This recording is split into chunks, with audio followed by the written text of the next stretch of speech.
Let's head back to Christmas in the 1950s.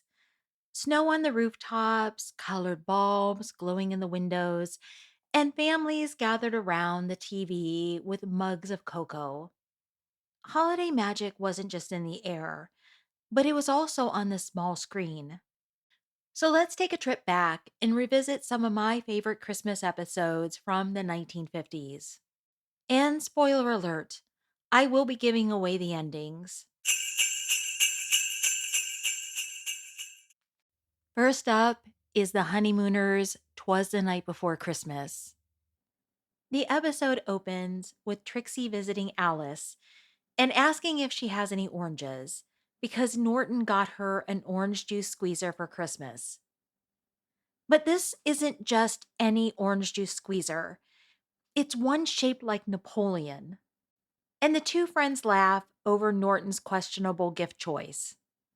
Meanwhile, Ralph is feeling pretty proud of himself for buying Alice a box to keep her hairpins in. That is, until one of Alice's friends shows up with the exact same box. The friend gushes about how cheap they were at a local store, and Ralph suddenly realizes that he has been had. Ralph thought he was getting something special, a one of a kind box that the Emperor of Japan once owned. And feeling guilty, Ralph starts to think about that $20 he just spent on a brand new bowling ball, and he decides to pawn the ball in order to buy Alice a nicer present. Come Christmas morning, Alice gives Ralph a new bag for his bowling ball. And when she asks him to go get his bowling ball to see if it fits, he has to admit what he's done. Alice is touched by his gesture, and when she opens the new gift Ralph bought her, she finds an orange juice squeezer shaped like Napoleon. And Alice tells Ralph that it's the best gift she's ever received. The show ends with Jackie Gleason, Audrey Meadows, Art Carney, and Joyce Randolph stepping out of character to come on stage and wish the audience a Merry Christmas. The Honeymooners' "'Twas the Night Before Christmas" originally aired on December 24th, 1955. And Christmas morning's still a joy, finding the little things you wanted. A car, a doll, a toy whistle, and look, Tootsie Rolls. Tootsie Rolls. A whole handful of Tootsie Rolls. Has there ever been a Christmas without Tootsie Roll candies? Next up, The Loretta Young Show Christmas Stopover. Loretta Young stars as a lonely waitress named Sadie, working a holiday shift at a small coffee shop inside a train station. And on this particular Christmas Eve, a train is delayed on its way to St. Louis, stranding passengers at the station and bringing weary travelers into her diner. Sadie is quietly hoping for a ring from her unreliable boyfriend, and she finds herself surrounded by people who are wishing for something more as well. And among them are a young boy traveling alone between his separated parents and a kind serviceman who flirts gently with her, though she insists that she is already spoken for. When the boy sadly admits that all he wants for Christmas is a new red bike and for his parents to be back together, he realizes that he probably won't get either wish. And he quietly recalls something his teacher once told him, that when God says no to a prayer, it's because he has something better in mind. Sadie takes that lesson to heart, and she decides to give the boy his very own Christmas miracle. She cleverly reunites his estranged parents by making them both believe their son had been drinking eggnog. But in reality, it was just eggnog flavored ice cream. But the plan worked, and the boy's parents finally spoke again on Christmas Eve. And meanwhile, the serviceman brings Sadie a white poinsettia as a Christmas gift, and he hints that he plans to stay in town. And she agrees to share Christmas dinner with him. And it's clear that maybe God really did have something better in mind for her, too. It is a beautiful story, and it's one that earned Loretta Young an Emmy nomination for Best Actress in a Single Performance. The Loretta Young Show, Christmas Stopover, originally aired on December 25th, 1955.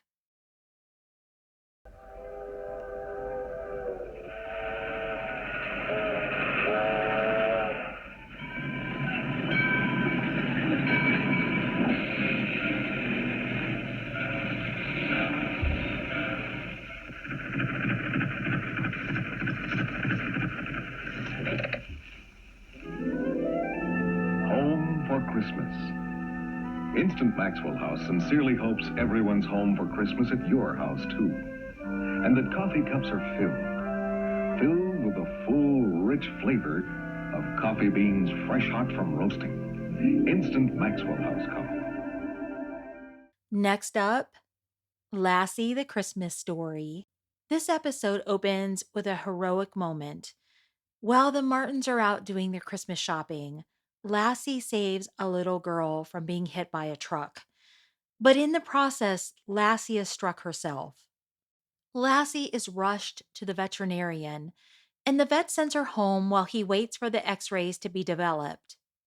But it is soon clear that Lassie is in real trouble. And the veterinarian says that she is going to need a delicate surgery, and the only surgeon capable of performing the surgery is out of town and can't be reached. As the town rallies around the family, Timmy's mother decides to use Lassie's sudden publicity for good. She contacts a radio station in Capital City, and she asks them to share Lassie's story on the air, in the hopes that the missing surgeon might hear it. And in true Christmas miracle fashion, he does. And he drives hours through the holiday to perform the surgery, saving Lassie's life. Outside of the Martins' home, neighborhood kids huddle in the cold with their pets, keeping a quiet vigil and hoping for good news. Then, as the crowd begins to sing Silent Night, Lassie finally wakes up. Lassie the Christmas Story originally aired on December 21st, 1958. For perfect refreshment, serve ice-cold Coca-Cola. Best loved sparkling drink in all the world. Stock up on Coca-Cola for happy holidays ahead. Coca-Cool, cool. Next up, Ozzie and Harriet, the late Christmas gift. Ozzie and David receive belated Christmas gifts from Grandma Nelson. And when the package finally arrives, David unwraps a book, while Ozzie finds a sharp new sports coat. It's a bold, eye catching pattern that David immediately recognizes as the same style being sold at the college shop. Proud of his new gift, Ozzie wears the coat around town. He runs into a friend, and the two of them head to the malt shop, the same spot where the college kids hang out. Well, back at home, David flips through the book that his grandmother sent, while Ricky teases him that it looks more like a textbook than a Christmas gift.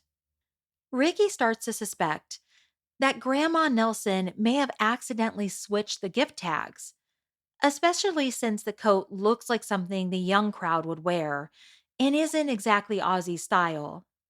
When Harriet walks in on the boys' conversation, she agrees with them. And when Ozzie returns from the malt shop, the family gently suggests that the gifts may have been mixed up. And Ozzie admits that he thought the jacket seemed a bit young for him, so he hands it over to David, who is thrilled to finally get it. And after the boys walk away, Ozzie asks Harriet to hand him the book. And as she's handing it over, she discovers a note tucked inside. It's a note from Ozzie's mother explaining that she did buy the jacket at the college shop and that she specifically picked it out for Ozzie. And the book was meant for David all along. Harriet starts to call David back, but Ozzie stops her. He's seen how happy David is with the coat, and he decides to let him keep it. Ozzie and Harriet, the Late Christmas Gift, originally aired on December 26th, 1952. And that's what I have for you today. But if you would like more 1950s Christmas nostalgia, I do have another video on my page, so I will link it in the comments. And thank you so much for watching. Hark the herald angels sing. Lord.